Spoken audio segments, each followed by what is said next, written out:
High বন্ধুরা, আমি এসেছি এখন জামালদা সৎসঙ্গ বিহারে। তো এখানকার সমস্ত দিক এবং পরিবেশটা আপনাদের সামনে তুলে ধরা হবে। অবশ্যই সম্পূর্ণ ভিডিওটা দেখবেন।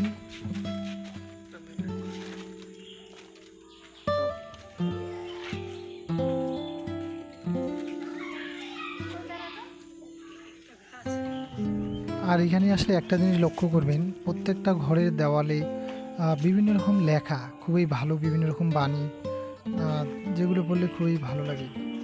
আর এই যে ঘরটা আমরা দেখতে পাচ্ছি, এটি কিন্তু এখানকার আশ্রমের শিষ্য এবং গুরুদের এখানে বসে তারা আর কি অ্যাকচুয়াল তাদের বিভিন্ন রকম যে আলোচনাগুলো, প্রার্থনাগুলো তারা এখানে বসেই করে থাকে।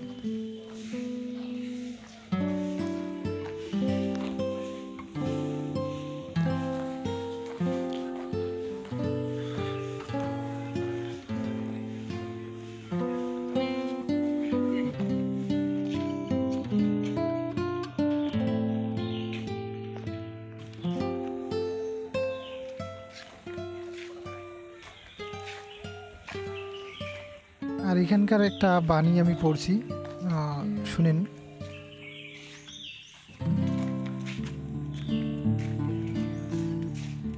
যাদের গুণের আবরণে দোষ থাকে তাদের দ্বারা লোকের ক্ষতি হয় বেশি, কারণ তাদের প্রতি মানুষ আকৃষ্ট হয় বেশি। কিন্তু যাদের দোষের আবরণে গুণ, তাদের দিয়ে লোক সংক্রামিত হয় কম, কারণ তাদের প্রতি লোক আকৃষ্ট হয় কম। আর দোষ মানে সত্তা সম্বন্ধনার অপজয়ী, যা তৎপ্রীতি, তাই চলতে সাবধান, চলন দেখে বুঝতে শেখো। শ্রী শ্রী ঠাকুর।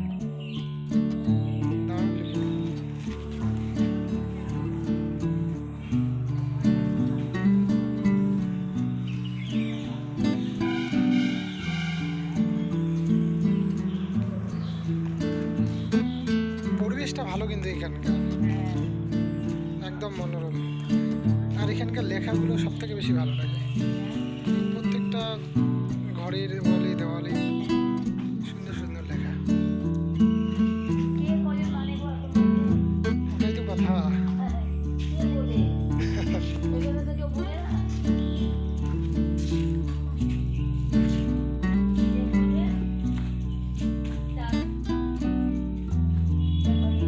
এই যে এখানে কত সুন্দর লেখা সব।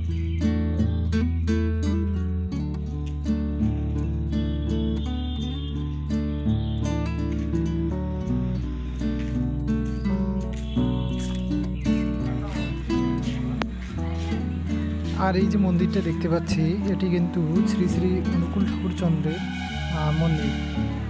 খুবই বাইরে থেকে দেখলে খুবই ভালো। আর আমি এর ভিতরেও যাওয়ার একটু চেষ্টা করব, এখানে যারা আছে তাদেরকে বলে। তো পাশেই কিন্তু বড়মার মন্দির আছে ওইদিকেই।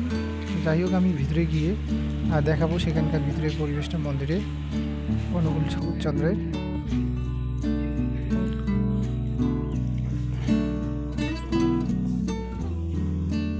আর এটি হচ্ছে শ্রী শ্রী অনুকূল ঠাকুর চন্দ্রের মন্দিরের সেই ভিতরের পরিবেশটা, খুবই ঝকঝকে এবং খুবই পরিষ্কার পরিচ্ছন্ন, খুবই ভালো। যদি আপনারা কেউ কখনো আসেন, ভিতরে ঢুকবেন, দেখবেন খুবই ভালো। আর এই যে আমরা দেখতে পাচ্ছি, সেটাই হচ্ছে শ্রী শ্রী অনুকূল ঠাকুর চন্দ্রের মূর্তি।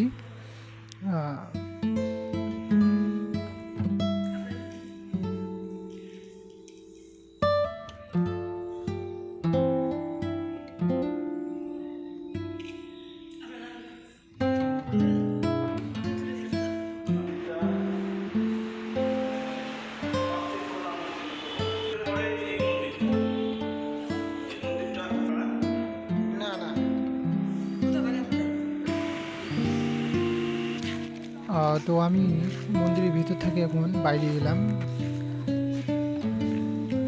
আর এখানকার মন্দিরের বিষয়ে আমরা এখানকার এক কাকুর সঙ্গে, অর্থাৎ এখানকার আশ্রমের এই যে কাকু আছে তার সঙ্গে আমরা কথা বলবো। শুনুন সেই কাকু কী বলছে, তিনি খুবই ভালো করে কথা বলেন। ঠাকুরের আইডিওলজিটা হচ্ছে যে সবাই মানুষ, প্রত্যেকের একটা চলার, ঈশ্বর পথে চলার যে বিধি নির্দেশ, ঈশ্বরীয় যে নির্দেশ, আল্লাহর নির্দেশই হোক, কৃষ্ণের নির্দেশ হোক, সবার নির্দেশটা একই। কোরআন, বাইবেল, গীতা, এটা আলাদা কোনো কিছু না।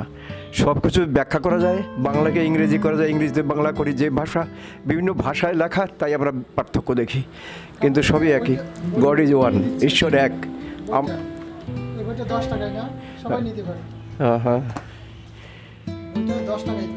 হ্যাঁ, বইটার 10টা, সবার একই, সবার জন্য একই দাম। বলছিলাম এই যে এখানে দেখা যাচ্ছে এটা শ্রী শ্রী অনুকূলচন্দ্রের মন্দির নাকি? সৎসঙ্গের প্রতিষ্ঠাতা হচ্ছে শ্রী ঠাকুর অনুকূল চন্দ্র, আর এটা পাশেই যে মন্দিরটা, যে আমাদের সৎসঙ্গ বিহার। পাশে একটা বড় মার মন্দির আর ঠাকুর মন্দির, একটা মায়ের মন্দির, একটা ঠাকুরের মন্দির। আর এটার হেডকোয়ার্টার কোথায়? দেওঘর। দেওঘর। দেওঘরে সারা পৃথিবীতেও বলতে পারো, মানে ভারতের বাইরে বহু দেশে আছে, বহু দেশে আছে, সমস্ত দেশে না হলেও অনেক দেশে আছে। সারা ভারতবর্ষে তো আছেই, সব প্রভিন্সে আছে। তবে রাখো। এটা হ্যাঁ, উত্তরবঙ্গে না, উত্তরবঙ্গে প্রচুর মন্দির আছে, প্রত্যেক ডিস্ট্রিক্ট আছে, সাব ডিভিশন আছে, এবং তার ভিতর আছে কেন্দ্র, সৎসঙ্গ কেন্দ্র, সৎসঙ্গ বিহার, অধিবেশন কেন্দ্র, বড় ছোট নানা রকমেরই আছে প্রচুর। কুচবিহার জেলাতেই প্রায় 40-50টা মন্দির আছে। ঠিক আছে। কুচবিহার জেলা। হ্যাঁ ঠিক আছে, রেখে দাও এখন। তো সেই কাকুর সঙ্গে কথা বলে আমরা এখন মন্দিরের বাইরের দিকটা দেখব। এই যে সৎসঙ্গ মৃত্যু কানন, এখানে কি কি আছে আমরা বাইরের দিকটাও দেখানোর চেষ্টা করবো।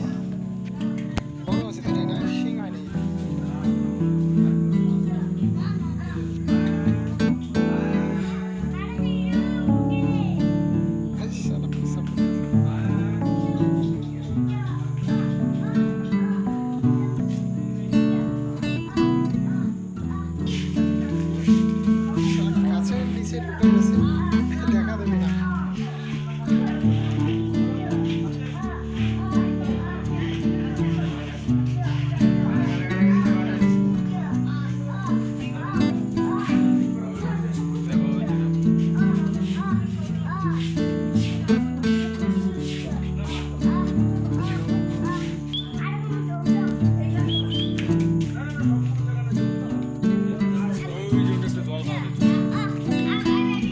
ওইখানে একটা আর এখানে একটা। আর কোথায়?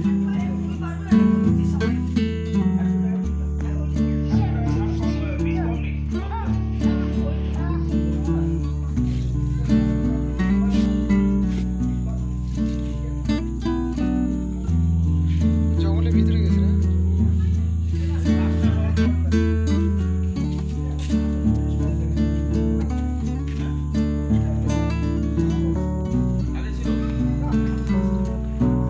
দেখ কত সুন্দর সুন্দর খরগোশ, তাই না? বাহ, সব কাছে আসে রে, সুন্দর তাই। দেখ ভাই, সব একদম পাশে আসে, কাছে আসে। দেখ যে জাল দেওয়াদেরকে কি খাইতে দিবি?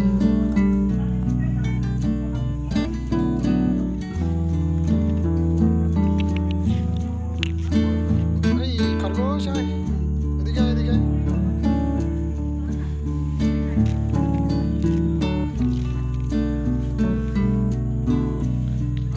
কতগুলো ছোট ছোট বাচ্চা আছে না?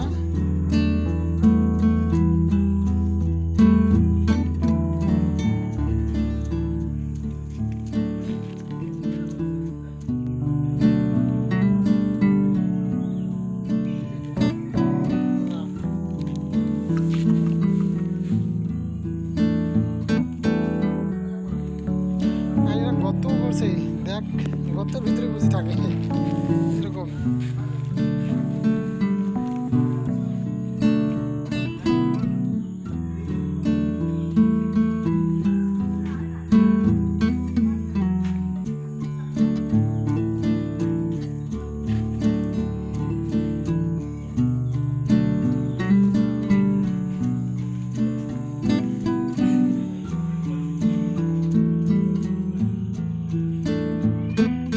আচ্ছা, পাশে এটা জলঢাকা নদী না?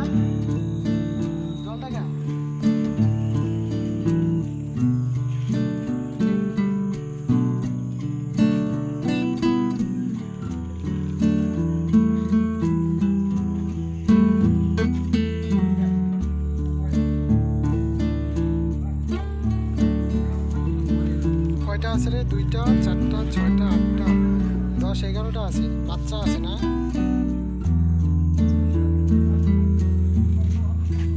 কি জান বলছিলাম? শুধু ছোলা? এরাও তো ঘাস খায়, হ্যাঁ।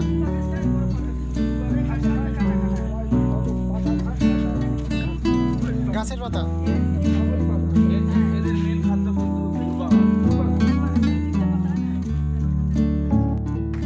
তো সবাইকে ধন্যবাদ সম্পূর্ণ ভিডিওটি এবং ব্লগটি দেখার জন্য। তো আবার দেখা হবে নেক্সট কোনো ব্লগ নিয়ে।